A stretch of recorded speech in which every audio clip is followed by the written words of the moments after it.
barometer amal kita saleh tak salehnya di salat kita. Bila salat kita ikhlas dan sesuai dengan sunnah Nabi SAW, maka insya Allah amalan yang lain mengikut. Ini aktivitas ini membantu saya di akhirat atau akan menyulitkan saya di akhirat? Kalau seandainya perbuatan itu ternyata akan menyulitkan kita di akhirat kelak, tinggalkan perbuatan itu. Anta ni'mal jund. Kamu adalah sebaik-baik prajurit. Coba lihat. Kamu adalah sebaik-baik prajurit. Maka tujuannya adalah menghancurkan kehidupan rumah tangga.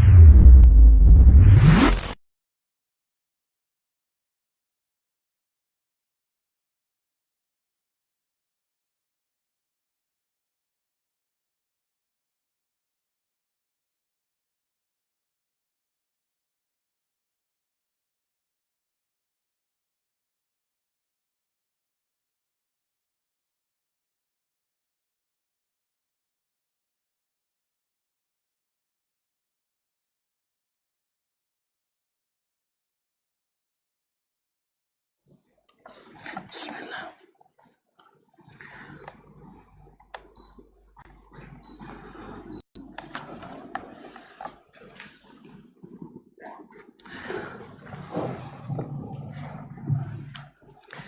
Assalamualaikum warahmatullahi wabarakatuh. Alhamdulillahi zil jalali wal ikram, sahibit tawli wal in'am. Ahmaduhu subhanahu wa ta'ala ala ni'amihi al-idham, kama ashkuruhu ala alaihi al-jisam. Ashhadu an la ilaha illallah wahdahu la sharika lah, al-malikul alam, wa ashhadu anna muhammadan abduhu wa rasuluhu sayyidul anam, alaihi afdalus salati wa atamus salam, wa ala ali baiti sadatil alam wa ashabihi al-bararatil kiram wattabi'ina lahum bi ihsanin ma ta'aqabatil layali wal ayyam. Thumma amma ba'd, fa awla ma yuftatahu bihil kalam fi misli hadzal maqam al-wasiyatu bi taqwallahil malikil alam wa ta'atihi 'ala ad-dawam. Fa inna taqwallahi a'la nasab wa inna ta'atahu aghla muktasab. Inna akramakum indallahi atqakum wa tazawwadu fa inna khairaz zadi at-taqwa. Ya ayyuhalladzina amanu taqullaha haqqa tuqatih wa la tamutunna illa wa antum muslimun. Bapak dan ibu-ibu, saudara-saudari jemaah salat subuh di Musalla Al-Hasanah Marsan Sejahtera, ataupun yang menyaksikan melalui media dimanapun berada, yang saya muliakan, yang saya hormati, yang saya cintai. Mudah-mudahan hati kita senantiasa bersyukur dan senantiasa lisan kita memuji Allah Subhanahu wa ta'ala, dan amalan kita senantiasa saleh sebagai tanda syukur kita kepadanya, sehingga nikmat-nikmat yang Allah beri semakin membuat iman kita kuat dan kepadanya semakin dekat. Alhamdulillah, subuh ini kita dengan senang hati dan mudah-mudahan niat yang ikhlas hadir di tempat ini, dan lain dan tidak bukan adalah untuk mendapatkan ridha ilahi. Jauh datang PD, Masya Allah, ya kan? Masya Allah. Semoga langkah-langkah yang kita ayunkan ke sini menambah tinggi derajat dan menghapuskan dosa-dosa kita, amin. Alhamdulillah, tambah lagi lepas subuh ini kita duduk pula sama-sama. Bedanya sedikit aja, saya di atas, Bapak di bawah. Saya di atas karena nampak, supaya nampak itu. Ya Pak ini. Yang kedua, kalau bersila sebentar tuh. Nah, kalau bersimpu tidak tahan lama tuh Pak. Badan dah boleh copek si pocong. Tahu si pocong? Oh, tidak tahu kesemutan. Tonton saya takut bilang pocong ya. Nah, jadi mohon maaf aja saya agak tinggi sedikit Bang. Sebentar aja Bang, sampai jam 6:15 aja. Nanti sama-sama lagi duduk bawahnya. Mohon maaf dan terima kasih. Salawat dan salam kepada Nabi alaihi salatu wassalam. Yang mudah-mudahan juga salawat ini sampai kepada para ahlul bait, para sahabat dan para tabi'in serta siapapun yang setia mengikuti Nabi menegakkan sunnah sampai hari kiamat. Baik, melanjutkan pelajaran kita bersama Imam Abu Bakar Al-Ismaili rahimahullah ta'ala dalam kitabnya I'tiqad Ahli Sunnati wal Jamaah. I'tiqad Ahli As-Sunnah, yaitu keyakinan Ahli As-Sunnah. Kita sudah sepakat kemarin ya, yang Ahli Sunnah itu adalah yang kepadanya dinisbatkan sunnah itu, yaitu Rasulullah SAW dan para sahabatnya dan yang mengikuti mereka dengan baik. Sah? Nah, kenapa Nabi? Karena dia sahibu sunnah. Sunnah itu berasal dari dia. Kenapa sahabat? Karena yang sempurna mengikuti sunnah itu adalah para sahabat semuanya tanpa kecuali. Sedangkan generasi setelahnya ada mulai nampak jalan kiri kanan, dan mulai nampak ganggang yang menggiurkan, sehingga ada yang lurus ikut sahabat ahli sunnah dia, ada yang minggir sebentar ikut jalan gang lain, sehingga mereka jadi ahli bid'ah. Sah? Kalau tidak ada sunnah berarti ahli bid'ah. Dan bahwa untuk tetap bertahan di sunnah wajib tidak ikut bid'ah, wajib tidak ada bid'ah. Tapi kalau untuk jadi ahli bid'ah cukup satu saja bid'ah sudah cukup menggunakan kita dari ahlus sunnah. Tapi yang dimaksud adalah bid'ah yang membuat aliran keagamaan, aliran keagamaan. Adapun bid'ah amaliyah seperti doa jahat sah yang tidak buat aliran, ini tidak mengeluarkan seseorang dari ahli sunnah. Tapi kalau dia sudah meyakini Allah entah di mana, kan tidak jelas kan? Berarti keluar dari sebutan ahlus sunnah, karena sudah membuat aliran baru, jalan lain dalam beragama.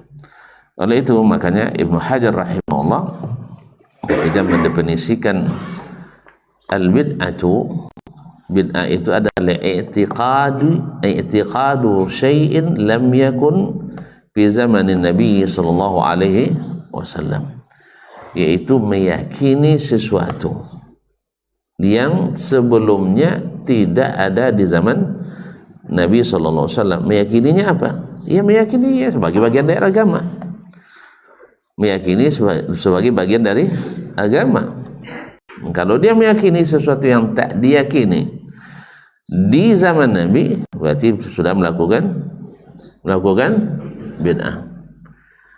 Misalnya apa? Meyakini bahwa amalan ini dari Nabi, padahal bukan dari Nabi, berarti ya bid'ah. Nah, meyakini akidah ini, meyakini akidah ini adalah bagian dari syariat Islam, padahal tidak ada dalam sunnah Nabi alaihissalatu wassalam, maka kita katakan berarti dia sudah melakukan bid'ah. Jadi rumus bid'ah itu senang, asal tahu sunnah.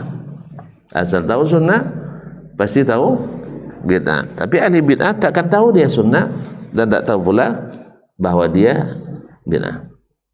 Makanya nanya bid'ah ke ahli bid'ah payah menjelaskannya. Definisinya banyak tapi tak satu pun yang jelas. Makanya Nabi definisinya kan jelas, bahwa selain sunnah bid'ah. Kan dia bilang alaikum bisunnati, ikut sunnahku, wa sunnatul khulafa ar-rasyidin min ba'di, dan sunnahnya para khulafa ar-rasyidin setelahku. Addu 'alaiha, tamassaku biha, addu 'alaiha bin nawajis, pegang erat dan gigit dengan gigi geraham. Habis itu Nabi sebut, wa iyyakum wa muhdatsatil umur, jauhi hal-hal yang diadakan dalam agama tentunya. Itu pasti. Sebab Nabi kalau masalah dunia dia tidak pernah menghalangi, justru merekomendasikan asal tidak mengandung dosa. Asal tidak mengandung dosa. Makanya ada hal-hal perkembangan duniawi itu kalau tidak ada dosa dalamnya dibolehkan, tapi kalau mengandung dosa tidak boleh. Tapi masalah agama kalau nggak ada di zaman Nabi atau tidak ada rekomendasi dari Nabi, perkataannya, perbuatannya atau takrirnya, maka jangan coba-coba. Nanti tidak cair pahala. Ya, masa kontrak dah habis, utang dah banyak, kerja dah banyak, habis itu pas pencairan ada temuan, apalagi OTT pula, maka bahaya. Ada temuan tak cair, itu tidak sakit hati dah, tidak sakit hati kita. Kerja sudah kontrak berapa hari bang, berapa hari kerja, misalnya 300 hari kerja misalnya, tahun jamak ya 360, oke. Nah 300 multi years proyek rupanya, jadi 360 hari kerja misal setahun kan. Baik, pas akhir tahun ternyata yang Anda lakukan tidak disetujui. Apa sebab? Macam-macam lah tuh Pak Paham tuan-tuan. Pertama mungkin SK tak turun-turun atau SK ada tapi tak sesuai dengan spek yang sudah disepakati. Ya, tidak bisa. Kan sudah di CCO, pernah ada persetujuan CCO? Tidak ada. Ada persetujuan CCO-nya? Perubahan? Peraturan perubahan ada? Tidak ada. Karena wahyu sudah selesai. Wahyu sudah selesai, maka tak ada lagi. Oh, tidak, asal baik diterima. Semua orang berprasangka seperti itu. Asal baik diterima, tetapi apakah semua yang asal baik diterima? Di zaman Nabi juga tidak. Kecuali baik menurut syariat. Asal baik menurut syariat. Kalau baik menurut syariat harus ada dalilnya. Harus ada dalilnya. Baik, dalilnya ada Ustaz. Ya, dalilnya ada, cuman bukan dengan masalah yang berkaitan. Ini masuk subuhat tuh rata-rata pakai subuhat. Ada yang tidak berdalil? Hah? Subuhat ada yang tidak berdalil? Tidak ada. Semua subuhat ada dalilnya. Kenapa dia jadi subuhat? Menggunakan dalil bukan pada tempatnya. Menggunakan dalil bukan pada tempatnya. Wallahu musta'an. Baik, berarti dah jelas siapa Ahlussunnah ya? Jadi tidak payah-payah lagi kita nanti beda pula Ahlussunnah di Mekah, beda pula dengan Madinah, beda pula dengan Marsan, beda pula dengan Delima, beda pula dengan Soekarno Hatta. Tidak, Ahlussunnah semuanya dengan definisi ini sama dimanapun mereka berada. Jelas? Soalnya mazhabnya nak Syafi'i tak pasal, nak mazhabnya Maliki diterima, nak mazhabnya Abu Hanifah boleh. Dah? Cuman yang Ahlussunnah adalah yang mengikuti sunnah Nabi SAW, dan itu jelas yang pertama imamnya Rasulullah sendiri, yang kedua para sahabat, dan ketiga tabi'in bersyarat. Nah, kalau tabi'in bersyarat, apa syaratnya? Mesti ikut sahabat. Tapi kalau dia tidak ikut sahabat, seperti mereka mengamalkan agamanya, dan mulai mereka masuk ruang-ruang remang-remang, ruang-ruang remang-remang, dan memang ruang remang-remang itu menggiurkan. Apa ini? Remang-remang itu menarik. Sahih? Nah, ruang-ruang remang-remang itu kan cantik semua nampaknya. Iya, namanya remang-remang, ruang abu-abu. Jadi yang tidak bagus seperti terlihat bagus, tapi kalau udah terang baru tahu, macam-macam. Allah musta'an. Baik, kaum muslimin dan muslimat. Kemudian Syekh melanjutkan, Syekh Abu Bakar Al-Ismaili rahmatullah alaih, wafat 371 ya. 371. Nah kan kenapa kita sekarang hidupkan kitab ulama-ulama abad-abad pertama lagi? Sebab kita ini dituduh meyakini yang tak ada di zaman dulu. Itu masalahnya. Dia ada di zaman, kan dituduh hanya pendapat Syekh Muhammad bin Abdul Wahhab Wahabi, kan itu, atau hanya Ibnu Taimiyah saja mengatakan. Makanya kita baca kitabnya Al-Muzani, murid Imam Asy-Syafi'i. Kita baca kitab ini Al-Ismaili, yang kata orang kalau dia mau dia bisa buat seperti Sahih Al-Bukhari, tapi dia cukup mentakhrij Sahih Bukhari saja dalam kitabnya Al-Mustakhraj. Itulah keilmuannya, supaya kita jawab pula apa yang dikatakan oleh sebagian ulama fanatis seperti As-Subki, fanatisme Asy'ariyah. Dia katakan tidak ada satupun ulama Syafi'iyah yang tidak Asy'ari, kecuali kroco-kroco saja. Kan dia disebutkan, betul di dalam buku tu, makanya sampai ke awak gini. Itu pula jadi alat oleh orang-orang bongak-bongak aja ikut. Selain itu Wahabi itu katanya, kan itu ada yang aku bongak sini enggak. Kita kaum muslimin enggak boleh katakan orang bongak-bongak enggak. Kan sudah bilang ahli bid'ah itu cerdas. Awas sampai bongak deh. Pada sekolah dulu jauh bawa ranking pada awak. Iya kan? Waktu sekolah dulu rankingnya jauh di bawah kita. Awak pula dibilangnya bongak. Nah, jadi memang ahli-ahli bid'ah itu, ahli-ahli kesesatan, ahli jahiliyah memang suka merendahkan. Ini kalau tidak ada lagi alasan ilmiah, tentu fisik yang dicalanya. Sampai warna kulit pun hawa hitamnya. Itu apa pula cowok lahir dari hitam mana? Bukan menjadi langsung putih lepas dia. Kaum muslimin dan muslimat. Qala al-muallif rahimahullah, berkata penulis rahimahullah, wa qabulu ma nataqa bihi kitabullah, bahwa mazhabnya Ahlus Sunnah. Kan di awal beliau kata wa'lamu anna mazhab ahli sunnati, bahwa mazhabnya Ahlus Sunnah adalah al-iqraru billah, mengikrarkan iman kepada Allah dan para malaikat serta kitab dan para nabi. Sudah selesai itu kemarin Pak dia. Sekarang juga mengikrarkan menerima semua yang dibicarakan oleh Al-Quranul Karim, kitabullah. Apapun yang ada dalam kitabullah kita juga ikrarkan, kita imani. Karena kalimat ikrar lebih daripada sekedar mempercayai. Karena orang sudah berikrar, pasti dalam hatinya mesti ada itu. Tapi bukan ikrar icak-icak, karena kalau ikrar dengan komandan bisa aja icak-icak, siap komandannya kan. Tapi kalau dengan Allah kan tidak bisa. Allah kan tidak bisa kan? Makanya ikrar iman di sini. Bisa tuan-tuan nipu Allah kan tidak bisa dah. Kalau nipu komandan, serius. Weh, saya tidak mau saya nipu komandan saya. Nah, kita harus jujur dengan pimpinan kita.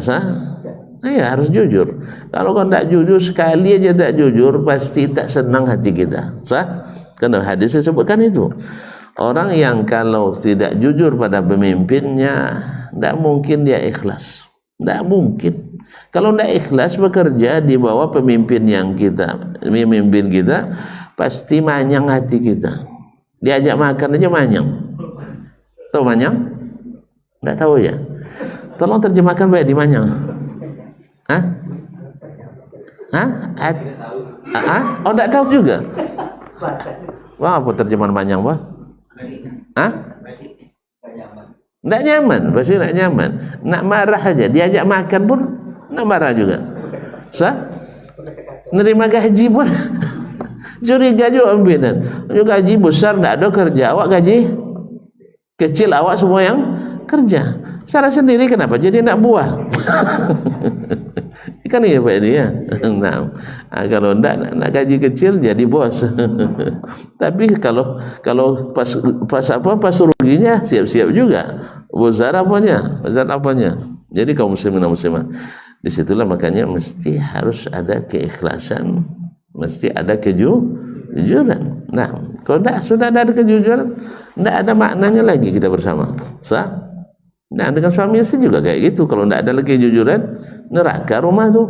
Tapi kalau ada kejujuran, baiti, masya Allah, sepakat semua bilang baiti jannati. Alhamdulillah, senang saya dengarnya.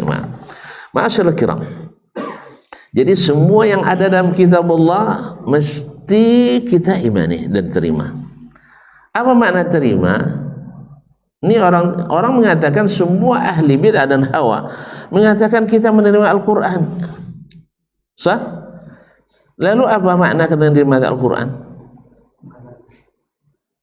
Kalau dia berita, diyakini.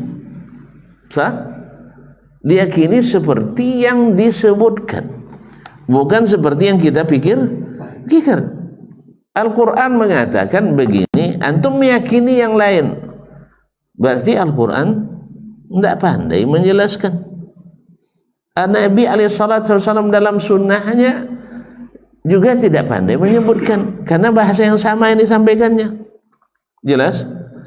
Kan ada orang bilang, oh kami tidak menolak Quran, tidak menolak hadis. Cuman hal Quran itu datang dengan huruf dan makna. Sah? Ada Al-Quran ya yang hanya hurufnya saja tanpa makna? Hah?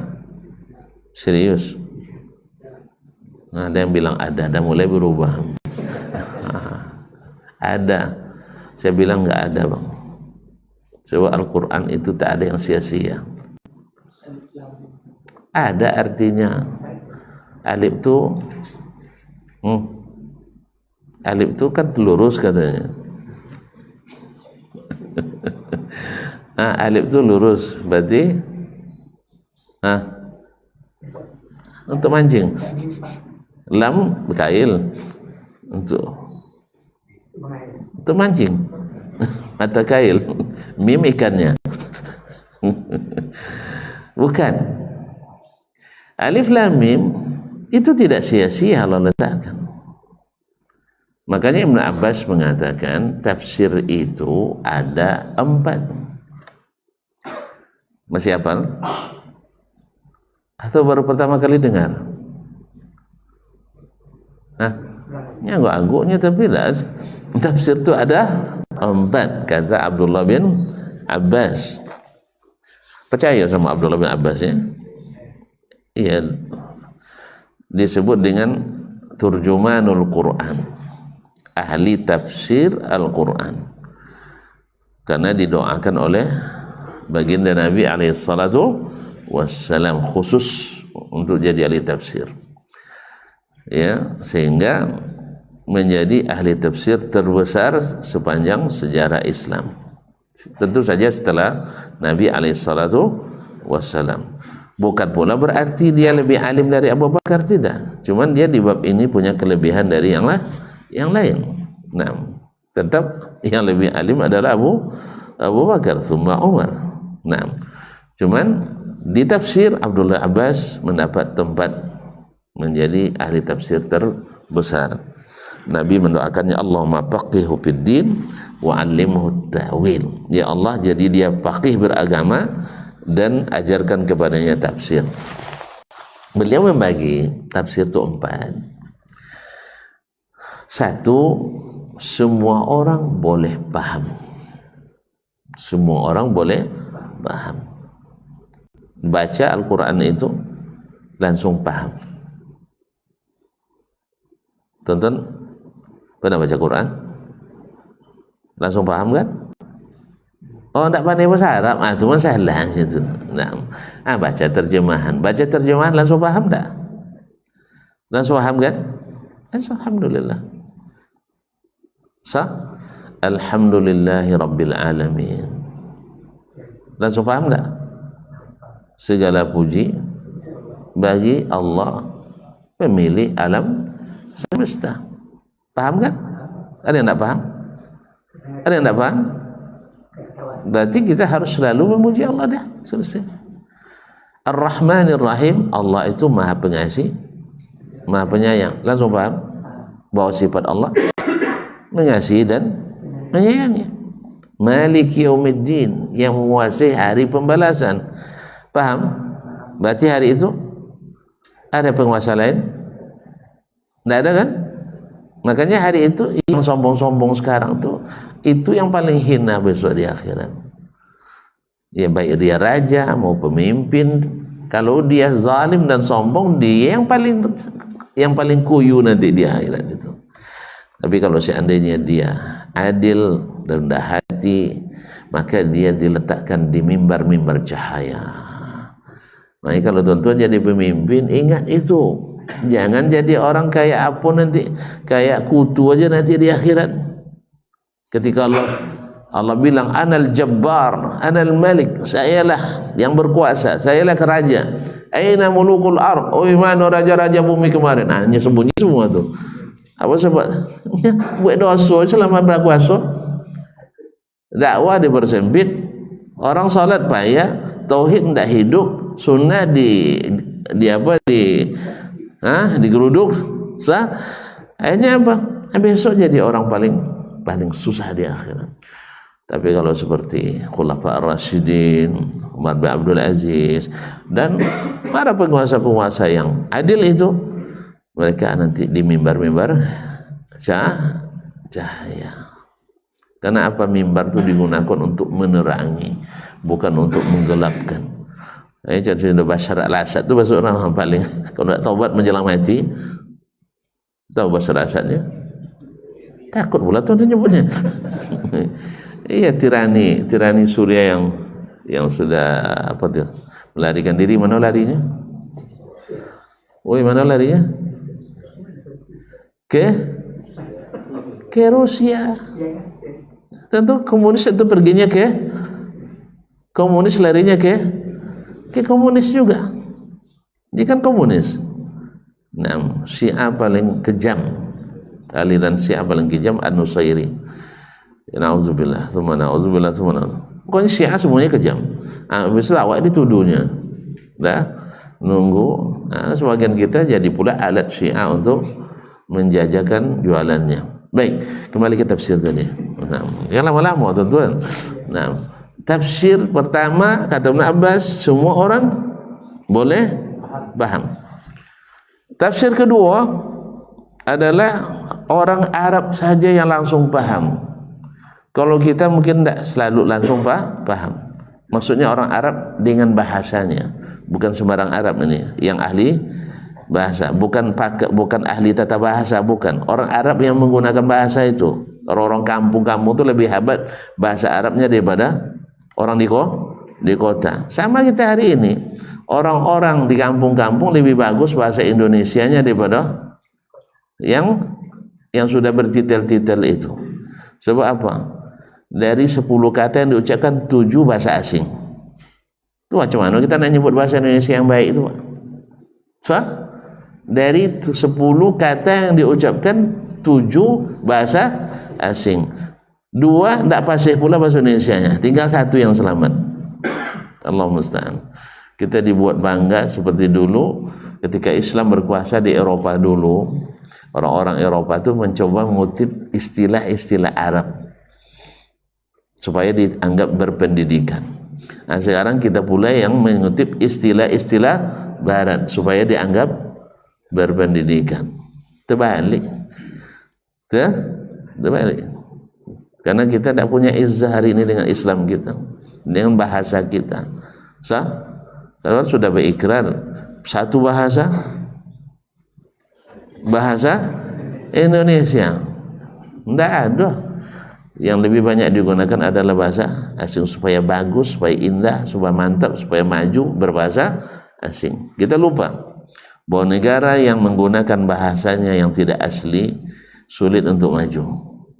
Coba lihat negara-negara maju di dunia aja lah, bermasalah duniawi, selalu adalah negara yang asli menggunakan bahasanya. Tidak percaya? Cina maju, Taib ada yang ngerti bahasa Indonesia Ustaz? Hah? Saya psikolog bahasa Cina juga lah. Di sini aja nak boleh bahasa Cina dia. Kan? Pakai bahasa apa di negaranya? Bahasa? Weh, bahasa Cina. Taib orang Jepun maju pakai bahasa apa? Bahasa Acu. Hah? Jepang. Kalau tidak terpaksa mereka tidak gunakan istilah asing. Korea, bahasa apa? Bahasa mereka. Nah, apa sedikit kita? Hilang bahasa Indonesia itu gara-gara bahasa asing. Makanya kalau sedapat mungkin, kalau saya membimbing anak-anak nulis tuh, kalau bisa pakai bahasa gitulah. Kalau tidak pakai juga, saya lain bikin dalam kurung. Ini bahasa Indonesia aja, mengajar bukan bahasa Indonesia aja pakai bahasa asing sekarang. Awak masuk kenek-kenek dulu kan masih bahasa gitu kan. Kata depan, hah? Apa lawannya? Kata belakang, kata apa lagi? Akhiran, awalan. Sekarang tidak ada istilah itu lagi, Pak. Ada lagi istilah guru bahasa Indonesia coba. Makanya jangan salahkan kenapa guru bahasa Indonesia di Indonesia kebanyakan tak fasih menggunakan bahasa Indonesia. Sebab itu pula yang terjadi dulu dengan bahasa Arab. Bahasa Arab sudah mulai rusak di perkotaan di paruh kedua abad kedua. Gara-gara ia diterjemahkan kitab-kitab Yunani ke dalam bahasa Indonesia. Bahasa Arab. Nah, jelas Pak. Sehingga banyak pemikiran umat Islam yang rusak gara-gara itu. Pemikiran. Dimulailah pergulatan pemikiran dan puncaknya di abad ketiga. Paling banyak orang berbantah. Sehingga banyak tulisan. Nah, makanya orang Barat memframing bahwa masa keemasan Islam adalah di abad ketiga. Itu pula yang sampai ke negeri-negeri Islam disadur oleh para pemikir yang ambil pemikiran Barat itu. Lupa mereka bahwa Nabi mereka mengatakan khairul quruni qarni, sebaik-baik generasi adalah generasi Nabi dan para sahabatnya. Itulah puncak keemasan itu. Makanya saya jabarkan ketika kuliah, saya katakan kalian dasar berdirinya negara kita ini apa? Banyak yang tidak tahu rupanya. Nyapalnya tapi tidak tahu. Yaitu kan Pancasila. Dibangun negeri ini di atas lima dasar. Ayo kita perhatikan, keaplikasikan. Sila pertama. Kira-kira terlaksana enggak dengan baik hari ini? Enggak. Tauhid itu barang mahal hari ini. Orang bebas keyakinan apa saja. Berarti lemah di sini. Kemanusiaan yang adil dan beradab. Lemah juga kan? Lemah juga aplikasinya. Semakin tidak beradab kita hari ini. Hanya gara-gara pilih Pak RW aja sudah hilang adab kita. Kadang milih RT aja hilang adab kita. Apalagi milih presiden. Hilang. Gara-garanya untuk berebut kekuasaan 2 tahun, 5 tahun. Berdendam sampai sekarang. Masih dendam, Pak? Masih? Allah musta'an. Sebulan jangan dibawa-bawa, itu musuh kita kemarin. Allah musta'an. Jadi rusak. Ini kan berimbas pada persatuan. Ujung-ujungnya tak ada keadilan sosial. Betul? Nah, kalau ini diterapkan, yang paling bagus penerapannya adalah di zaman Nabi SAW. Tauhid yang tegak lurus itu adalah di zaman Rasulullah SAW. Jelas ya?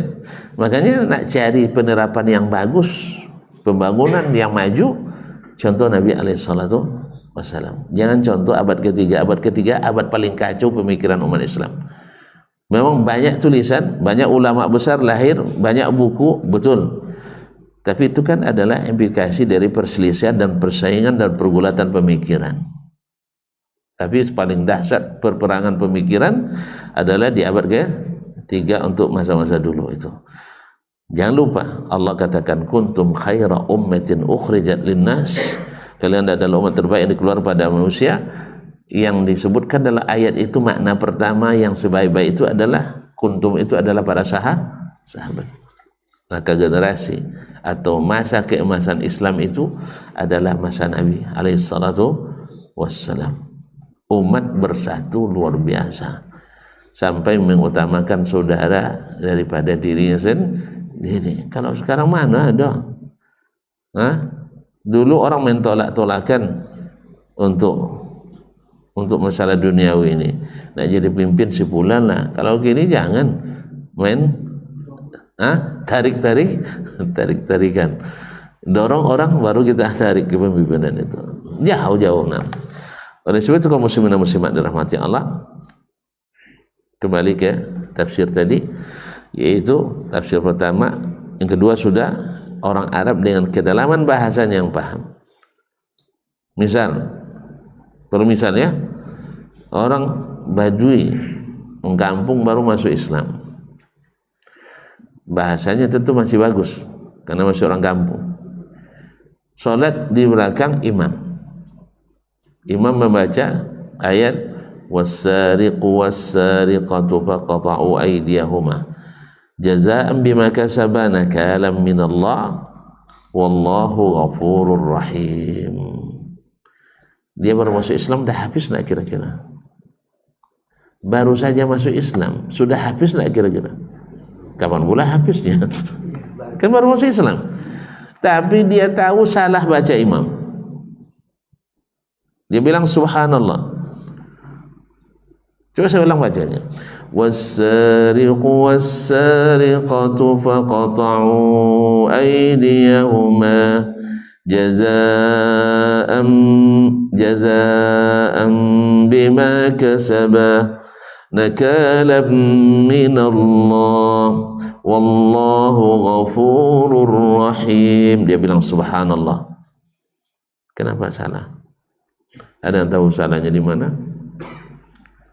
Kami nak pandai usaha Arab dulu sana. Saya terjemahkan dulu. Kalau sudah terjemah nanti saya tanya lagi. Pencuri laki-laki dan pencuri perempuan, potong tangan keduanya. Sebagai apa? Jazaa'an bima kasaba, sebagai hukuman atas apa yang mereka kerjakan, mencuri. Nakalan minallah, peringatan dari Allah bagi yang lain yang nak coba-coba mencuri. Allah Maha Pengampun lagi Maha Penyayang. Di mana salahnya? Memang tidak paham bahasa Arab, bahasa Indonesia pun tidak. Gini tuh. Al-Quran memang punya kedalaman bahasa. Di mana salahnya? Karena kalau potong tangan tidak mungkin diampuni sih. Kalau sudah diampuni jadi dipotong? Kalau jadi sudah diampuni dipotong lagi? Tidak. Jadi awal ayat tidak matching dengan akhir ayat tidak matching dengan awalnya. Maka dia paham. Tidak mungkin dijalankan hukum ini kalau ampunan ada. Berarti yang pas seperti yang Allah turunkan. Wallahu azizun hakim. Allah Maha Kuat. Memang itu perlu kekuatan. Makanya kalau tidak ada kekuatan tidak bisa kita terapkan itu. Makanya pemimpin mesti melaksanakan perintah Allah. Kalau tidak bisa kita laksanakan sendiri. Jangan coba-coba Pak, bahaya. Juga tidak boleh kita melaksanakan karena ini wewenang pemerintah. Kemudian hakim, masa dipotong tangan orang itu kan kejam, Allah Maha Hikmah. Apa makna Maha Hikmah? Maha bijak. Apa makna bijak? Apa makna bijak? Kalau ada anak-anak kecil kita pandai bercakap, betul ucapannya disebut, "Oi, bijaknya anak kau ni." Kan itu kan? Kan itu kata orang. Betul kan? Nah, disebut bijak anak itu. Karena memang betul. Saya waktu Usama masih kocik dulu Pak Edi, umur 5 tahun kemarin atau 6 tahun, kan nak pergi umrah dia, awak pergi tidak cukup dah. Akhirnya besok aja lah nak ya, dah ada duit nanti. Dia bilang, apa katanya? Habisilah, tidak lama-lama berdiri depan ATM tu katanya. Kalau lama pasti dikasih duit banyak. Lama pun dah habis angkanya, macam mana dah duit banyak. Tapi bukan itu yang saya maksud. Dia bilang, dulu abang saya pergi umrah umur berapa? Saya bilang, ya masih kecil. Kalau gitu orang tua wajib adil terhadap anaknya. Itu yang bahasanya. Kalau abang dulu umrah waktu kecil, adik juga umrah mesti juga waktu kecil. Ini bijak nak? Ini bijak. Saya tidak tahu dari mana dia dapat. Mungkin karena dengan ceramah saya barangkali. Karena dulu sering saya pangku waktu masih kecil, umur 4 tahun, tuh sering saya pangku sambil ceramah. Karena tidak mengganggu. Seminar pun kadang sambil saya pangku. Nah, jadi, alhamdulillah. Ini kan bijak dikatakan kan. Nah, Allah maha bijaksana, maha hikmah. Kenapa? Karena dengan menerapkan hukum itu, banyak tangan yang terselamatkan, banyak harta orang yang terselamatkan. Bukti konkret. Tidak usah dulu zaman Nabi itu, tuan-tuan, itu zaman dulu Ustaz. Iyalah, zaman sekarang carilah tuan-tuan negeri paling aman di dunia. Mana? Indonesia. Serius Pak. Kita bicara angka Pak, bicara angka. Berapa angka kriminal di Riau malam ini saja? Baca koran pagi ini. Kaum muslimin dan muslimat.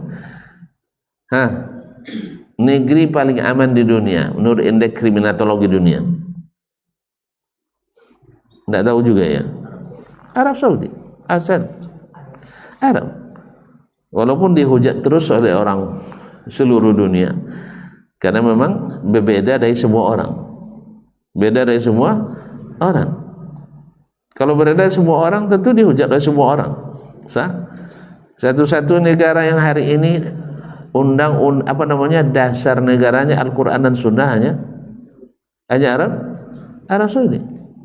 Dasar negaranya Al-Quran dan Sunnah. Itu mungkin tersesat Pak ini. Kata orang mungkin aliran sesat katanya kan. Kan dibilang sekte. Kalau kata Nabi, tidak mungkin sesat. Tapi mungkin maksiat, mungkin aja. Kan sudah jelaskan. Itu kecelakaan di jalan yang benar. Nah, saya bagian judul ceramah nanti. Aman tuh. Kecelakaan di jalan yang lurus. Mau tahu isinya besok. Jadi kaum muslimin dan muslimat. Jadi orang yang di jalan yang lurus bisa saja terjatuh. Kecelakaan di jalan buruk semuanya atau ada jalan yang mulus? Kecelakaan terjadi jalan buruk saja atau jalan yang lurus? Semuanya ada. Jelas? Apa? Bukan karena licin aja.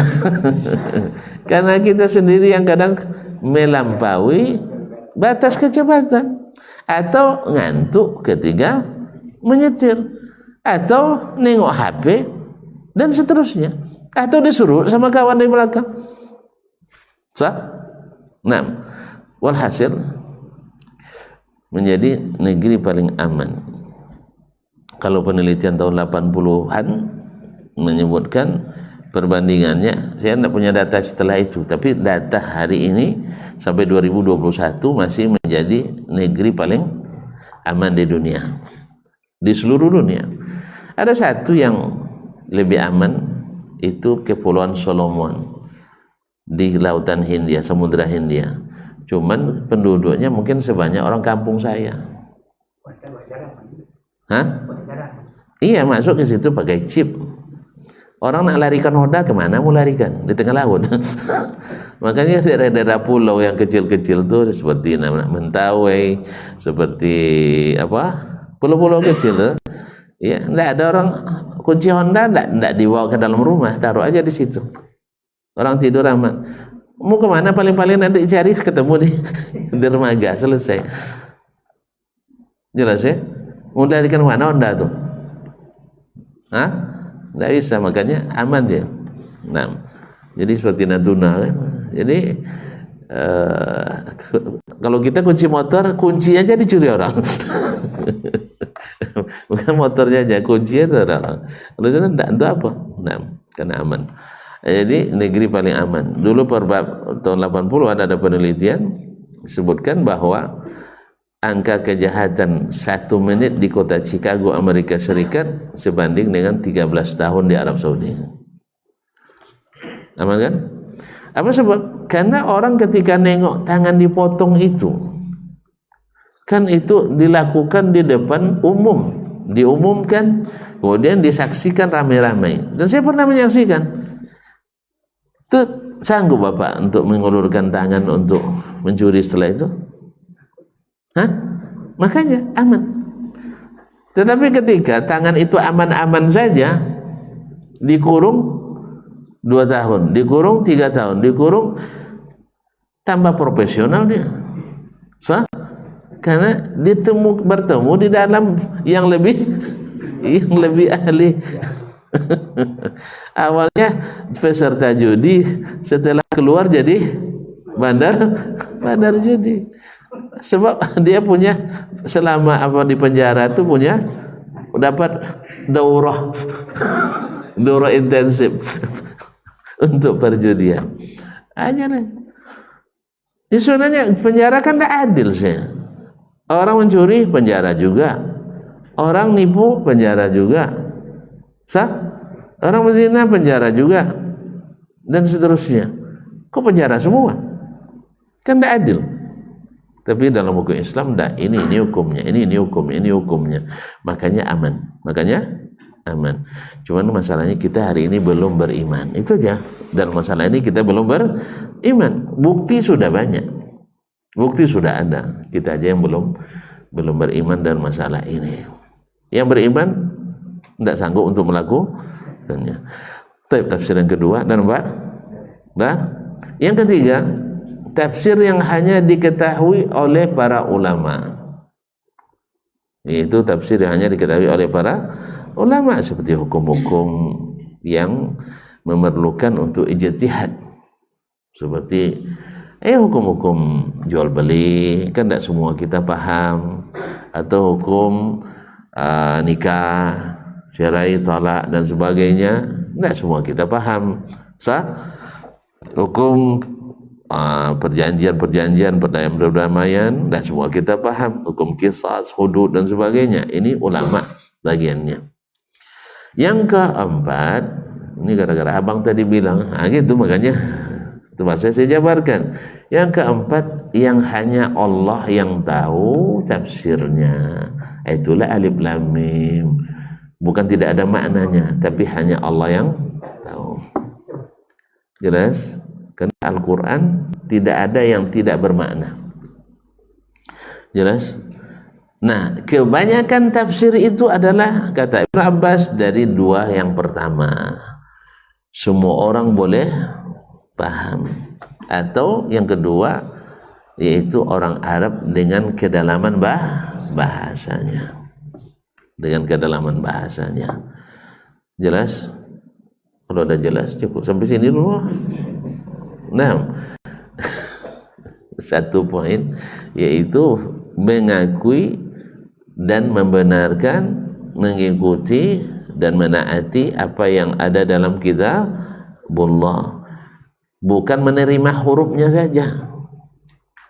Ya, demikian juga wa masahhat bihi riwayatu an Rasulillah sallallahu alaihi wasallam, dan yang sahih riwayatnya dari Rasulullah sallallahu alaihi wasallam wajib diterima. Sekali lagi, bukan hurufnya saja, karena Al-Quran dan hadis punya huruf dan makna. Apalah artinya menerima huruf? Kalau menerima huruf, kita orang beriman semua nih di Indonesia nih. Apa sebab? Tidak ada yang nolak Al-Quran. Sah? Tapi ketika dibuka makna Al-Quran, banyak yang nolak. Ya banyak. Sampai haji pun orang sekarang tidak boleh berpikir, tidak perlu ke Mekah lagi, biar memudahkan. Di mana hajinya? Jakarta aja. Tawaf di Monas, mabit lapangan Banteng, lontar jumroh di Kemenak katanya. Karena penelitinya dulu adalah di Balitbang Kemenak RI. Jadi lontar jumroh, karena orang menafsirkan lontar jumroh dengan lontar setan. Allah mustahil jadi plesetan jadinya. Karena memang ini pikiran setan, jadi plesetan. Ya pikiran setan. Iya makanya. Dikira. Kemudian ada yang mengusulkan haji jangan di bulan Zulhijjah aja. Jangan hanya di bulan Zulhijjah. Dikiranya nanti dengan merubah hukum Allah ini semakin mudah diatur. Justru kalau merubah tidak taat dengan aturan Allah, semakin susah umat ini diatur. Sah? Ya, ketika orang tidak taat lagi dengan Al-Quran dan Sunnah, itu makanya banyak aliran yang susah diatur di negeri ini. Maka jadilah tercatat aliran paling sesat paling banyak di dunia memang di negeri Islam terbesar di dunia juga. Apa sebab? Karena banyak dibangun di atas kejahilan. Apa sebab? Karena sunnah tidak familiar di kalangan umat kita hari ini di sini. Ya, makanya kita dilaksanakan sunnah Nabi alaihissalam. Banyak yang mencemooh seperti dulu sahibus sunnah Nabi kita alaihissalam dicemooh oleh orang. Apa sebab?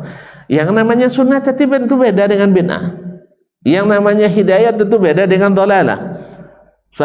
Yang namanya wahyu pasti banyak berbeda dengan nafsu. Wahyu berbeda dengan nafsu. Karena nafsu itulah yang menyesatkan. Bid'ah itulah yang menyesatkan. Lalu datang Nabi membawa sunnah, maka dianggap sesat dan menyesatkan. Yang sesama sesat tak boleh saling menyesatkan. Akhirnya yang sunnahlah yang disesatkan. Dan itulah sunnatullah yang berlaku pada umat-umat sebelum kita dan akan berlaku juga walaupun kita sudah tiada.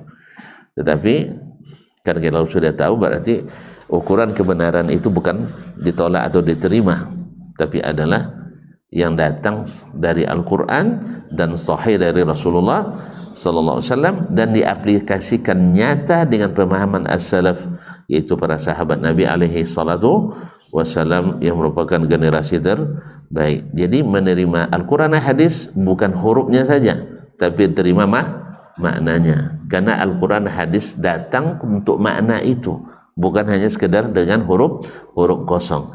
Karena mereka mengatakan enggak, cuman maknanya enggak yang seperti yang tertera, ada makna lain yang tersembunyi. Sejak kapan pula lah bahwa bahasa tersirat didahulukan dari bahasa tersurat? Enggak ada bahasa yang bahasa tersirat dulu. Ada enggak? Hah? Ini kita kan dari latar belakang bahasa yang berbeda nih. Saya orang Ocu, Pariaman, berarti Minang. Hah? Medan. Ala kita. Nah, Margamu. Misalnya, ada enggak bahwasanya yang langsung dipahami orang bahasa tersirat dulu, bukan bahasa tersurat? Enggak kan? Kan bahasa kita yang terang-terang aja. Oh, maksud saya ini yang saya ucapkan ini pula maksudnya. Ada. Semua bahasa pasti bahasa tersurat yang dipahami dulu. Nah, tiba-tiba tentang iman pada Allah tersirat pula semuanya. Dari mana untuk belajar? Oh, ternyata dari Pak Yunani kuno. Itu masalahnya. Akibat dari pemikiran Yunani. Saya tutup dengan ini. Ini kan juga kekeliruan cara berpikir. Ketika saya bilang, tanya Pak Edi, Ustaz sedang di mana? Di bengkel. Ngapain? Ini kaki-kaki mobil saya perlu diperbaiki. Ada terbayangnya kaki rusa? Enggak kan? Ada terbayang kaki kuda? Kaki meja pun enggak terbayang. Mereka paham bahwa kaki-kaki mobil beda dengan kaki-kaki yang lain. Sah? Taib. Ketika ngapain Ustaz? Ini nengok muka buku ini. Kan muka buku kan? Sah? Wajah buku dalam bahasa Arab wajhul kitab. Ada terbayang dia wajah, misalnya wajah kelinci? Muka kelinci? Enggak. Ketika bicara tentang apa lagi? Mata. Saya suka mata ikan katanya. Ada yang suka mata ikan kan? Terbayang mata saya? Ketika dia makan mata ikan tuh, terbayang mata Dasman? Enggak. Nah, sekarang kalau ada orang ketika disebut kaki Allah, terbayang olehnya kaki meja. Ada orang seperti itu? Banyak. Kalau nanti seolah punya kaki sama dengan kaki ini dan kaki makhluk, berarti ada masalah enggak di pikirannya? Ada masalah di pikirannya? Ketika makhluk dengan makhluk enggak ada, dia bayang-bayangkan dah. Pas disebut untuk Allah, dia langsung bayang makhluk. Berarti ada masalah enggak? Terbayang dia mata ikan. Sah? Ketika disebutkan Allah di atas aras, terbayang dia raja duduk. Padahal ketika kita sebut raja fulan duduk di singgah sana, tak terbayang raja yang lain. Berarti ada masalah di pemikiran, rusak. Jelas? Ada masalah kan? Nah, oleh sebab itu buang masalah ini supaya kita tidak dipermasalahkan nanti di akhirat. Anda berarti cara berpikir Anda sedang bermasalah. Ketika Anda sebutkan kaki mobil, antum tidak terbayang kaki saya. Tapi ketika sebut kaki Allah, terbayang kaki saya. Padahal harusnya kaki mobil yang lebih mirip dengan kaki awak kan? Karena makhluk sama makhluk. Enggak, kaki Allah terbayang kaki ini. Akhirnya dia tolak makna-makna Al-Quran dan hadis. Nah, itulah Syekh nak sebutkan ke kita wajib mengikrarkan semua yang ada dalam Al-Quran dan yang sahih dari hadis Nabi SAW. Selanjutnya kita sambung besok aja lah Pak ya. Saya ada acara di pondok sekarang. Minta izin ya. Minta izin ya. Jangan marah Pak. Nah, kan sudah habis juga.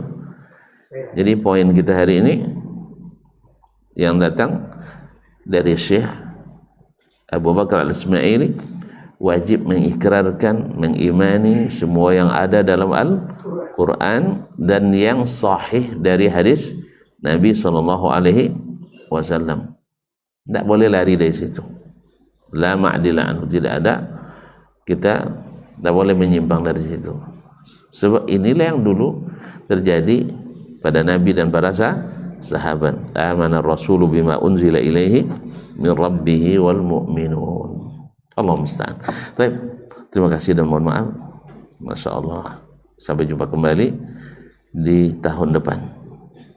Wabillahi taufiq wal hidayah. Ya sabarlah Pak, setahun cuma.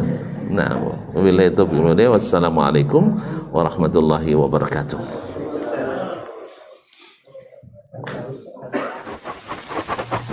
Barometer amal kita saleh tak salehnya di salat kita. Bila salat kita ikhlas dan sesuai dengan sunnah Nabi SAW, maka insya Allah amalan yang lain